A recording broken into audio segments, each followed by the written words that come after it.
Ako si MJ, 17 years ng panadero. May ipon, kaso sako ng arena.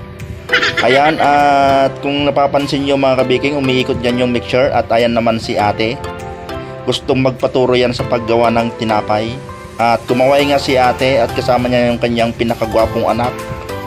At habang umiikot ang ating mixer ay gusto ko munang batiin at i-shoutout si Catherine Cancino at si Joy Poblacion Salde from Pampanga.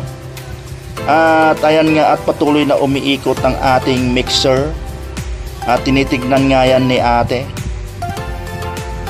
At habang umiikot ang ating mixer ay ako naman yung nagsasalita at pabidyo-bidyo lang sa paligid.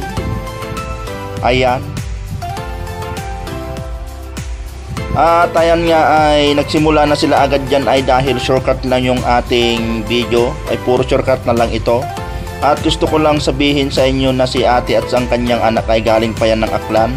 At nag-effort talaga sila papunta dito sa Taguig. At ayan nga, tinuturuan ko sila kung paano magputol ng manual. Dahil sanay tayo sa manual ay yun din ang ating ituturo. At ayan nga, ay talagang prosigido silang matuto dahil dalawa sila. Magulo man ang ating salita ay pero mas magulo yung ating ginagawa. At dahil porsigido nga silang matuto at nilalagay nila sa tray o kaya plansa yung kanilang pinotol dahil magsisimula na silang magpalaman. At kung napapansin nyo ay nakikita nyo yung palaman, yan po ay palaman ng Spanish bread. At tuloy pa rin sila sa pagputol dahil porsigido nga silang matuto dahil gusto rin sila magkaroon ng bakery. At ang palagi kong sinasabi ay kung gusto mo talagang magkaroon ng bakery ay dapat ikaw kang may-ari ay marunong gumawa. Dahil kung hindi ka marunong gumawa at aasa ka lang sa baker ay magiging kawawa ang bakery mo. At ayan na nga, ay nagsimula na sila magpalaman at gumawa ng Spanish bread. Gaya nga ng sinabi ko ay kung gusto mong magtayo ng bakery o kaya gusto mong mag-business ng bakery ay kailangan mo munang matuto. Kailangan mong pag-aralan step by step yung mga ingredients at mga diskarte para kahit wala kang panadero ay makakagawa ka ng tinapay at hindi magsasara agad yung bakery mo. Yan lang yung maipapayo ko sa mga gustong mag-business ng bakery. At dahil porsigido nga itong mag-ina na to na gustong matuto talaga ng tinapay ay tignan nyo naman at hinayaan ko na lang sila. At panoorin natin sila mabuti at baka may matutunan din kayo.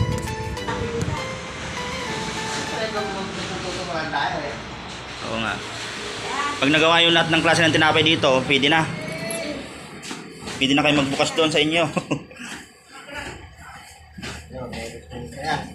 Sulitin na natin. Kahit ilang sakong ay ilang kilong gawin natin dito. Malakas ang... Oh. At ayan na nga yung kanilang ginawa, ito iba't ibang klase ng tinapay at siyempre nakaalasa na yan. Hindi ko na pinakita sa inyo yung tamang paggawa nila dahil masyadong mahaba. At yan na yung ating tinuro sa kanila at siyempre magagamit na nila yan sa kanilang bubuksang bakery o kaya bake shop sa kanilang probinsya sa Aklan. At dahil sa napakita ko na sa inyo yung ginawa ay siyempre gagawa pa tayo dyan. At ang namikos-mikos pala yan ay yan yung tinatawag na munay putok.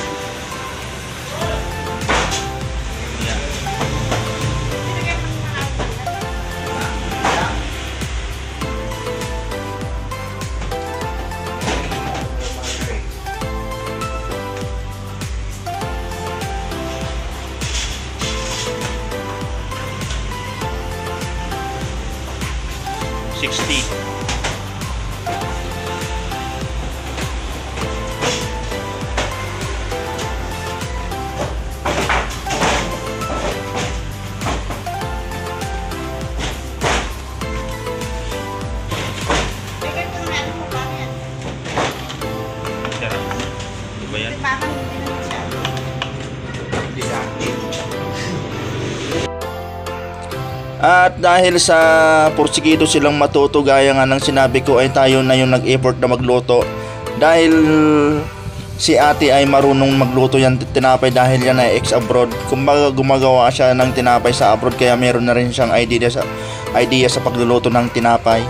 Kaya ako na yung nag-recommenda na magluto para makarami sila ng gawa at makarami sila ng matutunan. Ganyan talaga yung pagluluto ng tinapay dahil inuuna muna yan sa baba bago itaas. At pasensya na kayo kung medyo nabubulol pa ako sa pananalita dahil hindi pa naman ako sanay na magsalita ng ganito.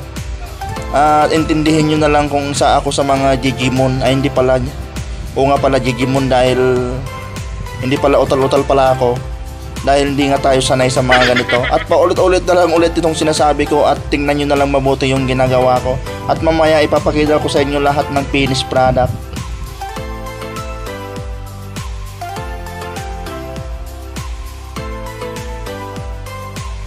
Habang nagluluto naman tayo ay gumagawa pa rin sila ng tinapay. At yan nga yung kanina yung sinasabi ko na munay putok. Tignan nyo naman si ate dahil meron na nga siyang idea sa paggawa ng tinapay ay hindi na siya ganong kahirap turuan. Hindi gaya ng kanyang anak ay medyo kapakapapa dahil wala pa naman niyang ganong idea. Pero dati naturuan ko na yung kanyang ate kaya medyo natuto na rin konti. Habang gumagawa sila ng tinapay ay ayan at hanguin na natin yung una nating salang at siyempre luto na yan mga kabiking.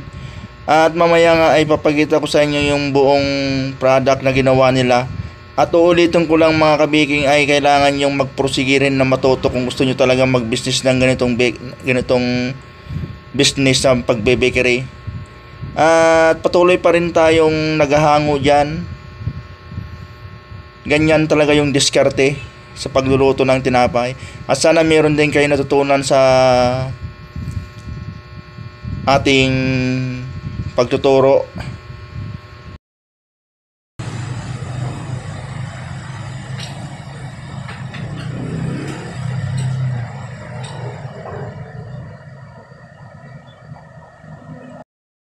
Yan pa yung iba nilang ginawa na tinapay at siyempre kasama na rin yan yung torta at medyo nakarami nga sila sa araw na to at ang araw na to ay linggo pala. At ayan nga ay papunta tayo sa bakery at titignan pa natin yung mga ginagawa nila. Bali nagsasalan sila ng tinapay at pwede nang i-displayan. At siyempre yung tinuro natin ay yun din na rin yung pambinta natin. Kaya kung sino man yung gustong matuto rin sa paggawa ng tinapay pumunta lang dito sa Taguig. O kaya i-message nyo lang ako sa aking Facebook account na MJ Marzo Galieto. At yan nga yung kanilang ginawa at maraming salamat at ipapakita ko pa sa inyo yung kanilang ginawang lahat-lahat na.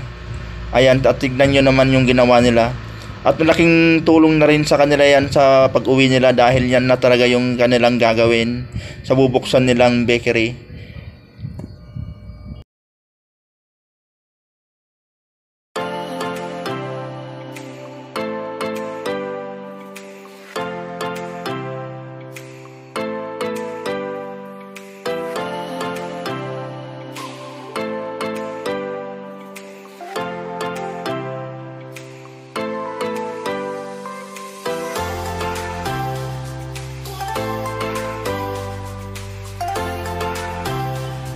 At hanggang dito na lang mga kabaking at sana nakapulot kayo ng idea at may natutunan din kayo sa ating tutorial.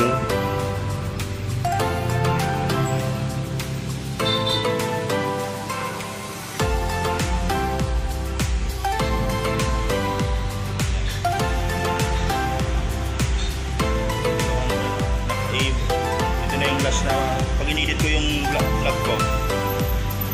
Nalagyan ko